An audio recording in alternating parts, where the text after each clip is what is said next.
so that they can like create like this, an amazing experience around how a customer comes in, how they try a different product, and what they should learn, or sort of take a some sort of like a experience when they're going outside of the Apple store.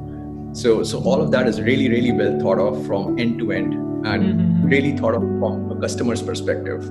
I think that is an amazing thing which you probably would not get to see in a lot of other companies, called a classic campus, which is like this, you can walk around and you'll have this different shops within the campus, like, from coffee shops to barbers to exactly. They're trying to create a complete town, a small town for people. So that's the oldest campus, and that's where I sit as well. It's called MPK. It's been there for several years now. A lot more buildings have come up in the close vicinity of that one, and Facebook's trying to like hire a lot more people, and trying to acquire different or lease different buildings to be able to accommodate the number of people which are joining Facebook. Hey, welcome back everyone. I'm Ishant Sharma, and in this part 2 of the interview with Pranav, we'll be talking about how did he get his chance to work at Apple and also as Facebook. Right now, he is a senior Facebook engineer. He is a software developer, right? And he's also worked at Apple for over 5 years. And in this episode, we talk about how did he get the chance to work at some of the best tech companies in the world. Make sure that you subscribe to the channel, like this video, and now let's get into the episode.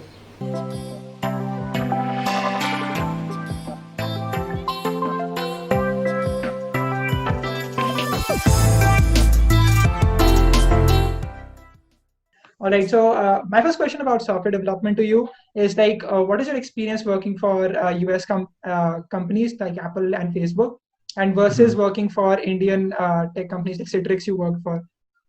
How are they different? So I was in India maybe close to 13, 14 months when I was working in Citrix Systems in Bangalore. And I've like I said, most of my work even in Citrix was with the US team. So I had a different sort of like a situation where I used to work like pretty late night hours because I had to work with the US team, and then go to the office at like 1 in the afternoon.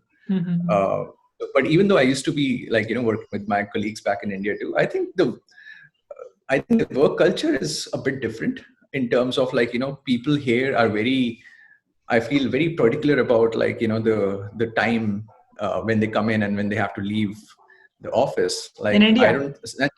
In the US. Okay. So like in India, I felt it was a bit casual. People used to come in and whatever time they feel comfortable and leave whenever they feel comfortable. That might have changed, but that was just my observation back then. But here I see like because of the different ethnicities of people, present here, like from people across from China, Europe, Russia, whatever, like, different countries, like people are very particular about like their priorities in life. In terms of like the time which they want to allocate to work and the time which they want to allocate to families. So like they have like a proper work-life balance.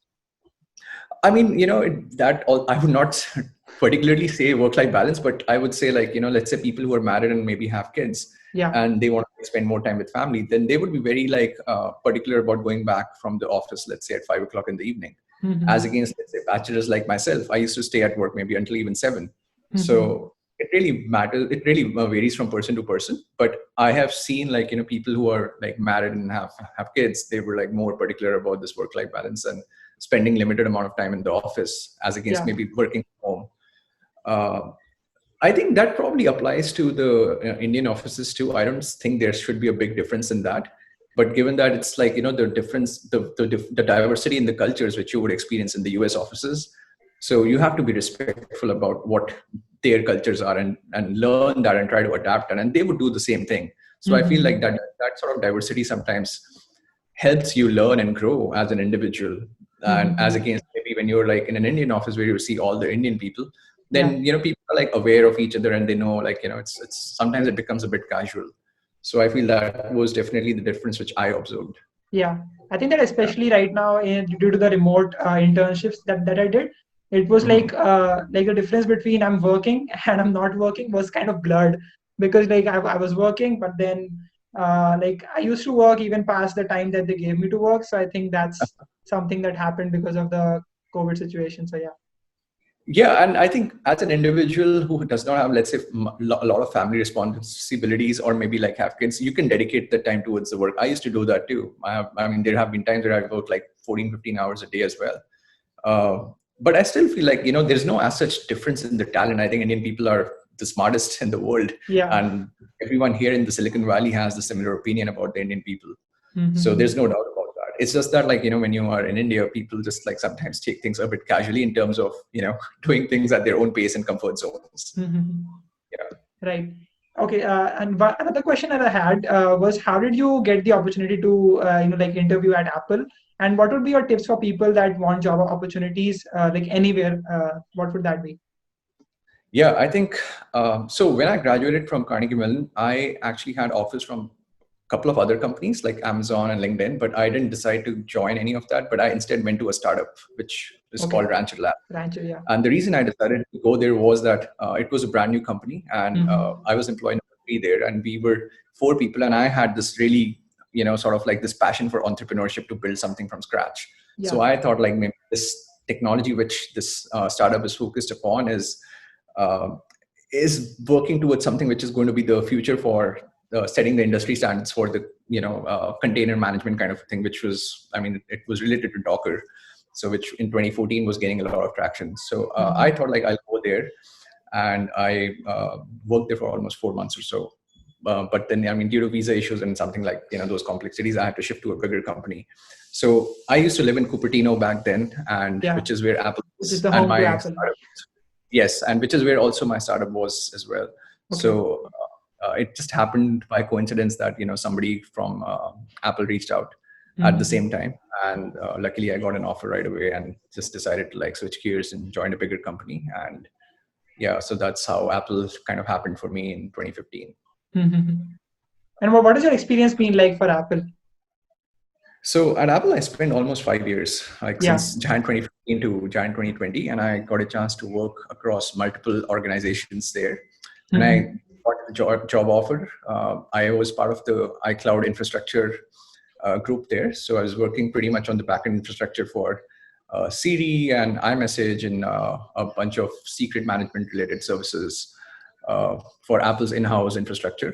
Apple does not have something like AWS, but we were planning to build something on those lines for Apple, so that the developers internally within Apple can host their services on Apple's own proprietary cloud infrastructure. So for almost like 3 years or so, I worked in that group where I was getting experience into this backend distributed systems and infrastructure. Then I thought, like, because I had the background in machine learning and computer vision from Carnegie Mellon, I thought, let me try to leverage that skill along with the skill set which I've gained from Citrix and my short stint at the startup at Rancher Labs, and then almost spending 3.5 years in the infrastructure group at Apple. So I transitioned to another group at Apple, which was focused on building new hardware and software initiatives, which Apple will announce sometime in the future. But that was related to sort of like AR, VR, which is what I also work on at Facebook as well. I just thought, like, AR, VR is one of the niche fields. It's very new, and it's quite exciting. Especially after Pokemon Go released, after that, everyone was excited about AR, VR and its possibilities. Exactly. So I wouldn't like really talk about the specific projects which I have worked on, because that's confidential. But I can definitely say that it has the potential, like augmented reality has the potential to transform the way humans interact. And you might have seen like announcements from Jio recently, where Mukesh Ambani announced Jio Glass and services around like co-presence and those kind of things. So where virtual avatars sort of like being rendered into like some 3D space where they're talking. So all that is really cool, and I feel like with people being distant, that kind of technology will help everyone come closer and then be able to share and do things together, even though you might be far away. And more than that, there are like a lot more other amazing use cases to that kind of area. So I just got intrigued by this this field in CS, and I thought, let me try my hands, and luckily got an opportunity to work at Apple in those areas for almost 2 years, where I was also mentoring junior candidates from CMU, where I used to hire them and interview them myself.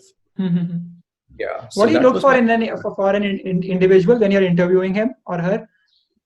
So definitely, like, at Apple, I felt there were couple of things which we used to exclusively look for. One was, of course, the technical ability to solve problems, like data structures, algorithms.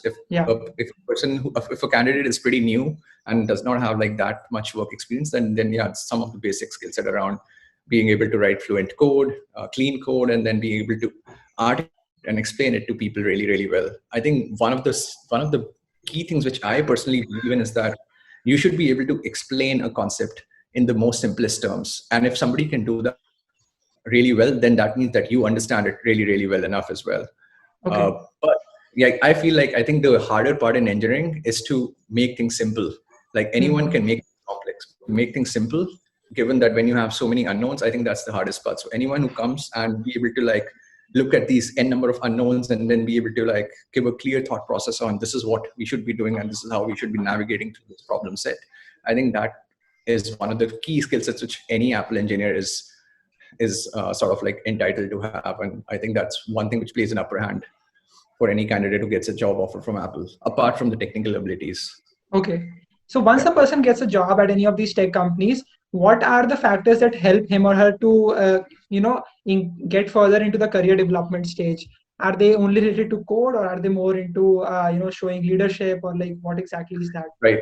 Yeah. So I started off as, you can say like a mid-level engineer at Apple. And that time, my prime responsibilities were to like write code and write design documents and help my team members. But as I grew, it also became like pretty evident for me to like take up initiatives in doing cross-organizational work, where I am driving stuff and driving the discussions across not only just my direct team, but also like some of the other teams which are dependent on the work which we are doing, or maybe I am dependent on the work we're doing. So a lot of like I think the seniority comes from if you're able to drive those discussions yourself. And let's say if you are in a team of 10 people and all those 10 people are Apple engineers, like, they'll all be super smart. So they'll ask you questions. So if you're able to drive those discussions and answer those questions, I think that tries to sort of like, showcase that you're already like sort of at a slightly senior level than a mid-level engineer. So I think that helps you grow in that way. And of course, like, taking initiatives, promoting a healthy culture within the team, trying to mentor junior engineers, and then showcasing how they can sort of learn from you and grow in their careers. I think all those also add to how you can become a more senior engineer in the company. Okay. Yeah. And now talking about what was your experience with Facebook and how is it different from Apple? So yeah, having spent 5 years at Apple, I was in a pretty comfort zone because a lot of people knew me there, and I've worked in multiple organizations. And having transitioned to Facebook, first of all, I think Facebook has this, an amazing bootcamp process where every engineer or any person who comes and joins Facebook has to go through this, like 6 weeks of a bootcamp process. Basically makes you aware of the different tools and processes and, projects sort of like available within the company. So before you're allocated to a team, you basically go through this generic bootcamp process. And then that's when the allocation to a team starts to happen. So the difference which I feel is in the culture. I think Apple is as secretive as it could be. Yeah, like I don't really get to read up a lot about what happens in Apple. It's all very promiscuous and all. Yeah, like for example, when I was at Apple, even to talk to another person about the project which I am working on, I have to first ask him if he's disclosed on a particular project code. So at Apple, a lot of these confidential projects are based on project codes. iPad like also had its code or something. Like Project XYZ, Project ABC, something like that. Some, some code name for it. Yeah. So if they're disclosed, then you're allowed to talk about it. Otherwise, you cannot. I mean, I'm not saying it applies to every single group within Apple, but some of the ones which with like unreleased hardware or software, this is definitely the way it works. But if you go to like the generic group which does not have this sort of confidentiality, then it's probably okay to talk about the stuff that you're working on. Okay. But having come to Facebook is like, it's just completely open. I think you can just look into whatever the other person is doing. Like, for example, I work in the AR/VR group at Facebook. Yeah. And I have friends in like, WhatsApp and Instagram and, Messenger and, some of the other infrastructure teams. So I can pretty much ask them and see what they're doing without having to like sign any NDAs or like go and see any disclosure or anything. And that kind of thing does not exist at Facebook. Okay. Maybe like one or two which are like super secretive or something, but that's it. Unlike Apple, which is like secretive. But I think it's in the DNA of Apple that they want to want to build that element of surprise. So Yeah. that's why they have that element of secrecy. And even though, like, with Mac rumors and all that, a lot of stuff gets leaked. But Yeah. then people start creating these theories around, How does this is that going to come happen? Like, we have these so many rumors that come from people who are in China, who are in Japan, and they leak stuff that iOS 14 will have these features and iPhone, these models will be coming out. How are they able to do all that? So the funny thing is, I also wanted to like have a concrete answer to that question, and so far I've not been able to do that. I used to think initially that maybe it is the PR, like the press relations team, which intentionally does that to just create a hype in the market about what's going to come out. Yeah. But I'm not sure who does that and why and how it is done. So I do know, like, maybe sometimes Mac rumors, like for example, that's like one of the most popular blogs for Apple products. They come out with some theories around what's going to come out next in software or hardware, but maybe have some contacts or something. And then there's also a website that lists all the patents that Apple has done recently. Yes, so the patents are different because those are like approved by the US government, and and those are like something which they have to publicly put out there. But of course, like Apple has a stamp on it that they own it. So that's different from the confidential stuff which Apple's doing. And yeah, I think maybe it's just the PR team which tries to like maybe have some collaboration with some of these Mac rumors or agencies like those, which try to like create this hype for those Apple fans out there. Yeah, but yeah, I mean, coming back to the culture, I feel like the two companies, Apple and Facebook, are just completely different. I feel where Apple is a master of hardware, I think nobody comes even closer to what Apple does in the hardware field. Yeah.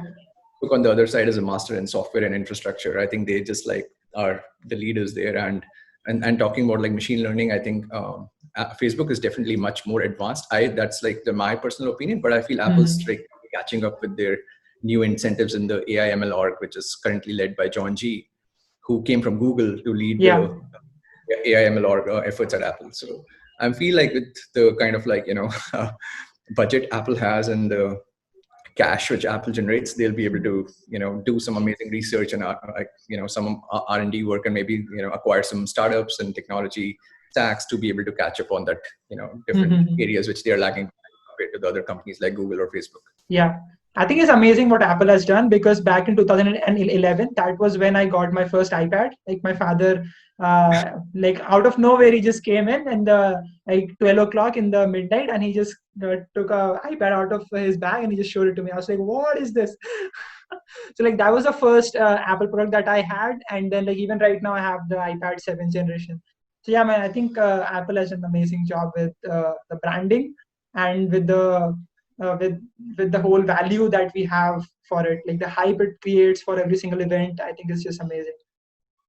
Absolutely. I can give you like one simple example of this thing. Like when I was working on some of this unreleased stuff, the experience which you would get in the Apple store for a product, those people start thinking about such things like way much in advance, like so that they can like create like this an amazing experience around how a customer comes in, how they try a different product, and what they should learn, or sort of take a like some sort of like a experience when they're going outside of the Apple store. So all of that is really, really well thought of from end to end, and really thought of from a customer's perspective. I think that is an amazing thing which you probably would not get to see in a lot of other companies. All right. And now that you're working with Facebook, did you get a chance to visit the Facebook city that they are building around their campuses? The Facebook city. Yeah. So I sit in the oldest campus of Facebook, which is the Classic campus, the one which is structured like a mall. So that is where I used to sit. Because of the pandemic, like all of us are working from home. Yeah. There is a new campus coming for like the AR VR group, which is also close by. But I don't know. There's like something which is called a city. There is something which is called a Classic campus, which is like this. You can walk around and you'll have this different shops within the campus, like from coffee shops to barbers to exactly. They're trying to create a complete town, a small town for people. So that's the oldest campus, and that's where I sit as well. It's called MPK. It's been there for several years now. A lot more buildings have come up in the close vicinity of that one, and Facebook's trying to like hire a lot more people and trying to acquire different or lease different buildings to be able to accommodate the number of people which are joining Facebook. But given that the situation currently is pretty bad, so everyone's just like working from home. Yeah. Okay, Pranav. So I think that was an amazing interview with you. Thank you so much for joining me here. And I hope the audience would be able to learn something from this and take proper decisions for their own career. So yeah, thank you so much. Oh, absolutely. I mean, thanks for organizing this session, and feel free to like get in touch with me. Connect with me over Facebook or Instagram or whatever, and I'll be happy to like help other people in case anyone's interested. I can share those details with you later. Sure, I can just link all the socials in the description, and they can just check it out. Sure, sounds great. Awesome. Thank you, Ishan. Awesome. Thank you so much. That should do it for this episode, guys. I hope you enjoyed. Let me know what you think about it in the comment section below. Again, as always, make sure that you subscribe to the channel, like this video. But yeah, I mean, let me know what you think about it. You can also reach out to Pranav. I have linked up his social handles in the description below, so go check it out. Thank you so much for watching, and I'll see you in the next one.